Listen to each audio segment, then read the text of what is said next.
ಗುರು ಅನುಭವಿಸಿದಂಥ ಪರಿಸ್ಥಿತಿಯನ್ನ ಶಿಷ್ಯ ಬಹಳ ವರ್ಷಗಳ ನಂತರ ಅನುಭವಿಸುವಂಥ ಪರಿಸ್ಥಿತಿಗೆ ಈಗ ಮೋದಿ ಅವರು ಬಂದು ಕೂತಿದ್ದಾರೆ. ದೇವರಾಜ್ ಸರ್, ಹಿಂದುತ್ವದ ವಿಚಾರದಲ್ಲಿ ಅನೇಕ ವಿಚಾರಗಳನ್ನು ಬಿಜೆಪಿ ಮಾತನಾಡುತ್ತೆ. ಅಂಥ ನಿರ್ಧಾರಗಳನ್ನು ಈ ಬಾರಿ ತೆಗೆದುಕೊಳ್ಳೋದು ಸ್ವಲ್ಪ ಕಷ್ಟ ಆಗ್ಬೋದು. ಲೈಕ್ ರಾಮ ಮಂದಿರ ವಿಚಾರದಲ್ಲಿ ತೆಗೆದುಕೊಂಡಂಥ ನಿರ್ಧಾರ ಆಗಿರ್ಬೋದು. ಈಗ ನೆಕ್ಸ್ಟ್ ಕಾಲಿಡ್ತಾ ಇರುವಂಥದ್ದವರು ಕಾಶಿ ವಿಚಾರವನ್ನು ಕೂಡ ಮುಗಿಸಿದ್ದಾರೆ. ಅಲ್ಲೂ ಕೂಡ ಸ್ವಲ್ಪ ಮಟ್ಟದಲ್ಲಿ ಇನ್ನೂ ಕಾನೂನಾತ್ಮಕವಾಗಿದೆ. ಮಥುರಾ ವಿಚಾರದಲ್ಲಿದೆ. ಇವೆಲ್ಲದಕ್ಕೂ ಕೂಡ ಸಿಗಬೇಕಾಗಿರುವಂಥ ಬೆಂಬಲ ಮೈತ್ರಿ ಪಕ್ಷಗಳಿಂದ ಸಿಗುತ್ತೆ ಅನ್ನುವಂಥ ವಿಶ್ವಾಸ ಇದೆಯಾ ಇಲ್ವಾ? ಸರ್ ಖಂಡಿತ. ಈಗ ನೀವು ರಾಮ ಮಂದಿರದ ಬಗ್ಗೆ ಹೇಳಿದ್ರಿ. ರಾಮ ಮಂದಿರದ ತೀರ್ಮಾನ ಆಗಿರತಕ್ಕಂಥದ್ದು ಸರ್ವೋಚ್ಚ ನ್ಯಾಯಾಲಯ. ಸೊ ಹಾಗಾಗಿ ಅದನ್ನ INDA ಇದ್ರು ಆಧಾರ ಮಾಡಬೇಕಾಗತ್ತೆ, ನಾವಿದ್ರು ಆಧಾರ ಮಾಡಬೇಕಾಗತ್ತೆ. ಕಾಶಿ ವಿಷಯದಲ್ಲೂ ಅಷ್ಟೇ, ಮಥುರಾ ವಿಷಯದಲ್ಲೂ ಅಷ್ಟೇ. ಅದಾದ ನಂತರ ಪಕ್ಷಗಳು ತೆಗೆದುಕೊಳ್ಳುವಂತ ತೀರ್ಮಾನ ಇದೆಯಲ್ಲ, ಸ್ಟ್ಯಾಂಡ್ ವಿತ್ ಖಂಡಿತವಾಗಿ ಸರ್. ಈಗ ನ್ಯಾಯಾಲಯದ ತೀರ್ಮಾನಗಳನ್ನ ನಾನು ಅನುಷ್ಠಾನ ಮಾಡಲಿಲ್ಲ ಅಂತಾರೆ ಮತ್ತೆ ನಾನು ದ್ರೋಹ ಮಾಡ್ಕೊಂಡಂಗ. ವಾಜಪೇಯಿ ಅವರು ಫೇಸ್ ಮಾಡಿದ್ದಾರೆ ಇದನ್ನ. ಖಂಡಿತ ಮಾಡಿದ್ದಾರೆ ಸರ್, ಖಂಡಿತ ಮಾಡಿದ್ದಾರೆ. ಈಗ ಹಾಕ್ತಿರ್ತಕ್ಕಂಥದ್ದು ಏನು, ನಾವು ಅದನ್ನೇ ಒತ್ತಿ ಹೇಳ್ತಿರ್ತಕ್ಕಂಥದ್ದು. ಬಹಳಷ್ಟು ಇವಾಗ 370 ಬಗ್ಗೆ ತೀರ್ಮಾನ ತಗೊಂಡ್ರು, CAA ಬಗ್ಗೆ ತೀರ್ಮಾನ ತಗೊಂಡ್ರು, ತಲಾಕ್ ಬಗ್ಗೆ ತೀರ್ಮಾನ ತಗೊಂಡ್ರು. ಈ ದೇಶಕ್ಕಾಗಿರೋ ನಷ್ಟ ಏನು ನಷ್ಟ ಆಯ್ತು ಹೇಳಿ ಸರ್, ನೋಡೋಣ. ಈಗ ಅಂತ ವಿಷಯಗಳಲ್ಲಿ ಈ ದೇಶಕ್ಕೆ ನಷ್ಟ ಆಗ್ತಿದೆ, ಸಮುದಾಯಗಳು ಲಾಭ ಆದ್ರೂ ಏನು? ಖಂಡಿತವಾಗಿ ಸರ್. ತಲಾಕಿಂದ ಹೆಣ್ಮಕ್ಳಿಗೆ ತಲಾಕಿಂದ ಆ ಹೆಣ್ಮಕ್ಳಿಗೆ ಲಾಭ ಆಯ್ತು ಸರ್. 370 ಇಂದ ದೇಶ ಒಂದಾಯ್ತು.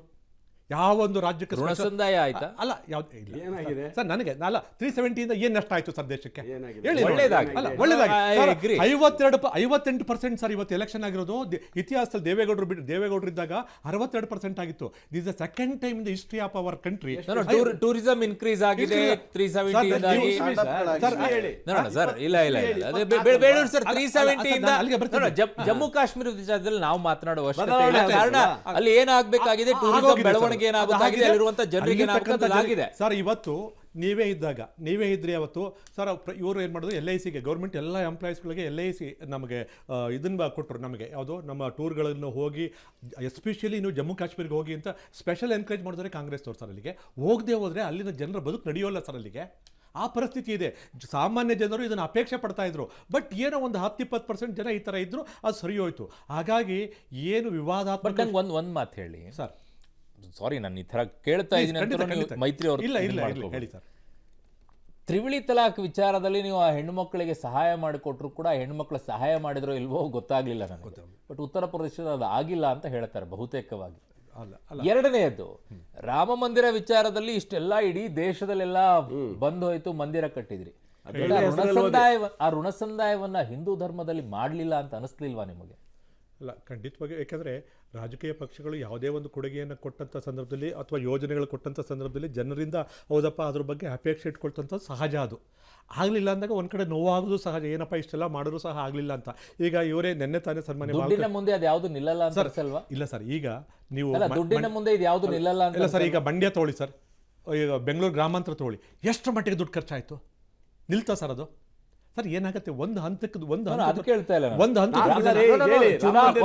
ಬೇಡರು ಸರ್. ಚುನಾವಣೆಯಲ್ಲಿ ಅಭ್ಯರ್ಥಿಯಾಗಿ ಹಣ ಹಂಚುವಂಥದ್ದು ಬೇರೆ, ಸರ್ಕಾರಕ್ಕೆ ನಾವು ಬಂದ್ರೆ ಇಷ್ಟು ಹಣ ಕೊಡ್ತೀವಿ ಅನ್ನುವಂಥದ್ದು ಬೇರೆ. ಅದು ಬಹಳ ದೊಡ್ಡ ಪರಿಣಾಮವನ್ನ ಬೀರುತ್ತೆ. ಆ 1 ಲಕ್ಷ ರೂಪಾಯಿ ಮುಂದೆ ರಾಮ ಮಂದಿರವೂ ವರ್ಕೌಟ್ ಆದಂಗೆ ಕಾಣಿಸ್ತಿಲ್ಲ. ಆಯ್ತಾ? ಆ ಒಂದು ಯಾವ ನಿಮ್ಮ ಧರ್ಮ, ನಿಮ್ಮ ಅಜೆಂಡಾ, ನಿಮ್ಮ ಅಭಿವೃದ್ಧಿ ಯಾವುದು ಕೂಡ ಕನ್ಸಿಡರ್ ಆದಂಗೆ ಕಾಣಿಸ್ತಿಲ್ಲ ಅಲ್ವಾ? ಅಲ್ಲ, ಎಲ್ಲೋ ಒಂದ್ ಕಡೆ ಆ ಒಂದು ಕೊರತೆಯನ್ನು. ಇದು ಆಕ್ಚುಲಿ ರಾಜಕೀಯ ಪಕ್ಷಗಳಿಗೆ ಅಭಿವೃದ್ಧಿ ಮಾಡೋದ್ರಲ್ಲಿ ನಿರಾಸೆಯನ್ನು ಉಂಟು ಮಾಡುತ್ತೆ ಅಂತ. ಬದಲಾವಣೆ ತರ್ತೀನಿ ಅಂತ ಹೇಳುವಂತ ಯಾವ್ದಾದ್ರು ಪಕ್ಷ ಮುಂದೆ ಬಂದು ಅಭಿವೃದ್ಧಿ ಮಾಡ್ತೀನಿ ಅಂತ ಹೋದಾಗ ಇದು ಆಯಾ ಕ್ಷೇತ್ರಗಳಲ್ಲೂ ಅನುಭವಿಸಿದರೆ ಆಯಾ ನಾಯಕರುಗಳು. ಅಲ್ಲ, ಖಂಡಿತ ಆ ಕ್ಷೇತ್ರಗಳ ಅಭಿವೃದ್ಧಿಯನ್ನ ಮಾಡಿದಾಗ ಜನ ತಿರಸ್ಕಾರ ಮಾಡಿ ಕೆಳಗೆ ಮಳಿಸ್ಬಿಟ್ಟಿದ್ದಾರೆ. ಇನ್ನೊಂದ್ಸಲ ಬಂದಾಗ ಅವನಿನ್ಸತ್ತೆ ಅಭಿವೃದ್ಧಿ ಮಾಡಿದ್ರೆ ಜನ ಮೆಚ್ಚಲ್ಲ, ನನಗೊಂದು ಕಾಸು ಕೊಟ್ಬಿಟ್ಟು ಹಂಗೆ ಅವಾಗ ಸರಿ ಆಗುತ್ತೆ ಅಂತ ಹೇಳಿ. ಈ ದೇಶದ ಪರಿಸ್ಥಿತಿನೂ ಹಾಗೆ ಆಗಿದೆ. ಈಗ ಕಾಸು ಕೊಡ್ತೀನಿ, ವೋಟ್ ಹಾಕು ಅಷ್ಟೇ, ಅಭಿವೃದ್ಧಿ ನೋಡು ಬಿಡು, ನಿನಗೇನಾಗಬೇಕಾಗಿದೆ. ಈ ಪರಿಸ್ಥಿತಿ ಇವತ್ತಿನ ದೇಶದಲ್ಲಿ ಕಾಣಿಸಿಕೊಳ್ತಾ ಇದೆ ಮೇಲ್ನೋಟಕ್ಕೆ. ಅಲ್ಲ, ಅಭಿವೃದ್ಧಿಗಳನ್ನ ನೋಡ್ತಾ ಇಲ್ಲ.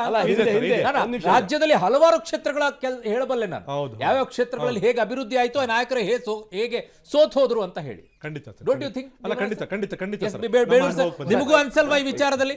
ಜನ ಅಭಿವೃದ್ಧಿಯ ವಿಚಾರವನ್ನು ನೋಡೋದು ಬಿಟ್ಬಿಟ್ಟಿದ್ದಾರೆ. ಬರೀ ಕಾಸು ಬಂದ್ರೆ ಸಾಕು, ನನ್ನ ಪಾಡಿಗೆ ನನ್ನ ಜೀವನ ಆದ್ರೆ ಸಾಕು ಅನ್ನೋ ಮಟ್ಟಕ್ಕೆ ಇದ್ದಂಗಿದ್ದಾರೆ. ಇವತ್ತಿನ ರಾಜಕಾರಣ ಹಾಗಾಗೋಗಿದೆ. ಯಾರು ಮಾಡಿರೋದು? ಇವತ್ತು ಯಾರು ಮಾಡಿದ ಹಿಂದೆ ಯಾರ್ಯಾರು ಬಂದಿದ್ರು ಎಲ್ಲರೂ ಮಾಡ್ಕೊಂಡು ಬಂದಿದ್ದಾರೆ, ಯಾರು ಮಾಡಿಲ್ಲ. ಎಲ್ಲರೂ ಮಾಡ್ಕೊ ಬಂದಿತ್ತಾನೆ. ಈಗಲೂ ಹಾಗೆ ಆಗಿದೆ. ಇದನ್ನ ಬದಲಾವಣೆ ಮಾಡಬೇಕು ಅಂತ ಅನ್ಸಲ್ವಾ?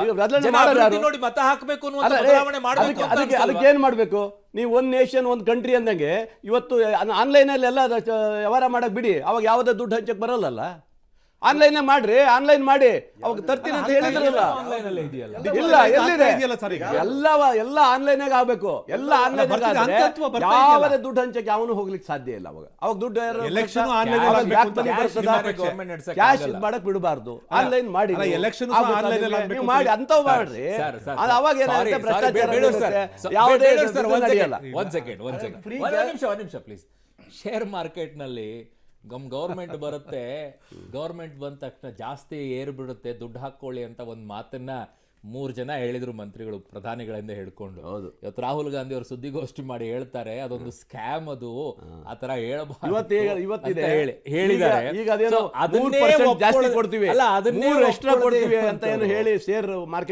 ಅದನ್ನೇ ಒಪ್ಕೊಳ್ಳದೆ ಇರುವಂತವ್ರು ನೀವೆಲ್ಲ ಒಪ್ಕೊಳ್ತಾರ?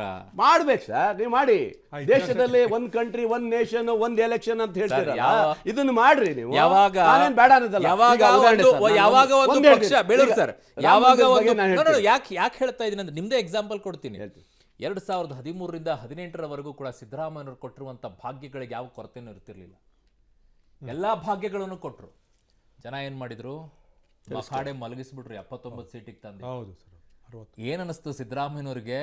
ಇವೆಲ್ಲ ಕೊಟ್ಟರು ವರ್ಕೌಟ್ ಆಗಲ್ಲ ಅಂತ ಕಾಂಗ್ರೆಸ್ ಪಾರ್ಟಿ ಬಂದು ವಾಪಸ್ 2023ರಲ್ಲಿ ತಂದಿಟ್ಟಿದ್ದು, ನಿಮಗೆ ಕಾಸು ಕೊಟ್ಟರೆ ಸಾಕು ಅಂತ ಹೇಳ್ಬಿಟ್ಟು 2,000 ರೂಪಾಯಿ ಇಟ್ರಿ. ಏನು ಮಾಡಿದ್ರು ಜನ?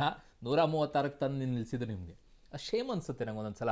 ಜನ ಇಂಥ ತೀರ್ಮಾನಗಳನ್ನು ತೆಗೆದುಕೊಳ್ಳುವಂಥ ಸಂದರ್ಭದಲ್ಲಿ ನೀವು ಯಾವ ಪಾರ್ಟಿಗೆ ಹಾಕ್ತಿರೋ ಬಿಡ್ತಿರೋ ಬೇರೆ, ಬಟ್ ಆ ಕೆಲಸಗಳನ್ನು ಮಾಡಿದಾಗಲೂ ಜನ ನೋಡಲ್ಲ. ನನಗೇನೋ ಸಿಗುತ್ತೆ ಅಂತಂದಾಗ ಜನ ನೋಡ್ತಾರೆ, ನನಗೆ ಸಿಗುತ್ತೆ ಅಂತಂದಾಗ ವೈಯಕ್ತಿಕವಾಗಿ ಲಾಭ. ಈ ಪರಿಸ್ಥಿತಿಗೆ ದೇಶ ಹೋಗಿ ಕೂತ್ಕೊಂಡಾಗ ಈ ದೇಶ ಎಲ್ರಿ ಅಭಿವೃದ್ಧಿ ಆಗತ್ತೆ.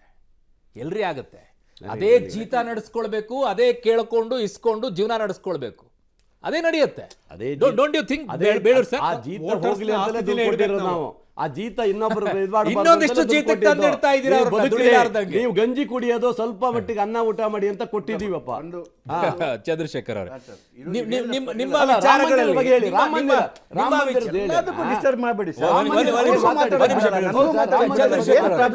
ಚಂದ್ರಶೇಖರ್ ಅವರೇ, ನಿಮಗೆ ಜೈ ಶ್ರೀರಾಮ್ ಜೈ ಹನುಮಾನ್, ನೀವು ಜೈ ಶ್ರೀರಾಮ್ ಅಂತೀರಿ, ನಾವು ಜೈ ಹನುಮಾನ್ ಅಂತೀವಿ. ನಿಮ್ಮ ಯಾವ ಮಸೂದೆಗಳಿಗೂ ಕೂಡ ಈ ಬಾರಿ ಸಿಗಬೇಕು ಅಂತಂದ್ರೆ ಜಿ ಹುಜೂರ್ ಅನ್ಕೊಂಡೇ ಓಡಾಡಬೇಕು ನೀವು. ನಿಮ್ಮ ಪರಿಸ್ಥಿತಿ ಹಾಗೆ ಆಗಿದೆ ಅನ್ಸಲ್ವಾ ನಿಮಗೆ? ಮೊದಲನೇದು, ನೀವು ಈ ಥರದಲ್ಲಿ ಹಣವನ್ನು ಕೊಟ್ಟರೆ, ಫ್ರೀ ಬೀಸ್ ಕೊಟ್ಟರೆ ಜನ ಇದು ಮಾಡ್ತಾರೆ ಅನ್ನೋದನ್ನು ಭಾಗಶಃ ಅದು ಸತ್ಯ ಇರ್ಬೋದು, ಆದರೆ ತುಂಬ ಅದು ನಾನು ಒಪ್ಪೋದಿಲ್ಲ. ಯಾಕೆ ಅಂತ ಹೇಳಿದ್ರೆ ನೋಡಿ, BJPಗೆ 64 ಕೋಟಿ ಏನು ಓಟ್ಗಳು ಪೋಲಾಗಿತ್ತು, ಆಲ್ಮೋಸ್ಟ್ NDAಗೆ 28 ಕೋಟಿ ಜನ ಓಟ್ ಹಾಕಿದ್ದಾರೆ. ಲಾಸ್ಟ್ ಟೈಮ್ ನಿಮ್ಮ ವೋಟಿಂಗ್ ಪರ್ಸೆಂಟೇಜ್ 37 ಪಾಯಿಂಟ್ ಸಮಥಿಂಗ್ ಇತ್ತು, 36.6 ಅಂದ್ರೆ ಮತ್ತೆ 292 ಸೀಟ್ಗಳನ್ನ ಕೊಟ್ಟು ಗೆಲ್ಸಿದ್ದಾರೆ ಜನ. ಅದರ ಅರ್ಥ ಈ ಡೆವಲಪ್ಮೆಂಟ್ ಇದನ್ನು ನೋಡ್ತಕ್ಕಂತಹ ಜನಗಳು ಬಹಳಷ್ಟು ಜನ ಇದ್ದಾರೆ. ಕೆಲವು ಪರ್ಸೆಂಟೇಜ್ ಹಿಂಗಾಗಿರ್ಬೋದು. ಯಾಕೆ ಅಂತ ಹೇಳಿದ್ರೆ ಇದೇ ನಿಜ ಆಗಿದ್ರೆ 2019 ಚುನಾವಣೆಯಲ್ಲಿ ಇವರು 70 ಮೆಜಾರಿಟಿ ಬಾರಿ ಬರ್ಬೇಕು. ಪ್ಲೀಸ್ ಡಿಸ್ಟರ್ಬ್ ಮಾಡಬೇಡಿ ಸರ್. ಏನ್ ಪ್ರಾಬ್ಲಮ್ ನಿಮ್ಗೆ? 2019ರಲ್ಲಿ ಇದೇ ರಾಹುಲ್ ಗಾಂಧಿ ಅವರು ಒಂದು ತಿಂಗಳಿಗೆ 6,000 ರೂಪಾಯಿ ನಿಮ್ಮ ಅಕೌಂಟ್ಗೆ ಹಾಕ್ತೀನಿ ಅಂತ ಹೇಳಿದ್ರು, ಪ್ರತಿಯೊಬ್ಬರ ಅಕೌಂಟ್ಗೆ. ಅಂದ್ರೆ ವರ್ಷಕ್ಕೆ 72,000 ರೂಪಾಯಿ ಹಾಕ್ತೀನಿ ಅಂತ ಹೇಳಿದ್ರು. ಮೋದಿ ಅವರು ಹೇಳಿದೆಷ್ಟು? ಒಬ್ಬ ರೈತರಿಗೆ 6,000 ರೂಪಾಯಿ ವರ್ಷಕ್ಕೆ ಅಂತ ಹೇಳಿದ್ರು, ಅಂದ್ರೆ ತಿಂಗಳಿಗೆ 500 ರೂಪಾಯಿ. ಜನ ತಿಂಗಳಿಗೆ 500 ರೂಪಾಯಿ ಕೊಡ್ತೀನಿ ಅಂದವ್ರಿಗೆ ಗೆಲ್ಸಿದ್ರೆ ಬಿಟ್ರೆ, ತಿಂಗಳಿಗೆ 6,000 ಕೊಟ್ಟಿದ್ದೀನಿ ಅನ್ನೋದು ಗೆಲ್ಲಿಸಲಿಲ್ಲ. ಯಾಕೆ ಅಂತ ಹೇಳಿದ್ರೆ ಕ್ರೆಡಿಬಿಲಿಟಿ ಇದೆ. ಅದು ಒಂದು ಉದಾಹರಣೆ. 2019 ಚುನಾವಣೆ ನಡೆದಿದ್ದ ರೀತಿನೇ ಖಂಡಿತ ಸರ್. ನೋಡ್ಬಿಟ್ಟು ನಿಮ್ಗೆ ಓಟ್ ಹಾಕಿದಾರಂತಲ್ಲ, ಆಗಿದ್ದು ಪಾಕಿಸ್ತಾನದ ವಿಚಾರದಲ್ಲಿ ನಡೆದಂತ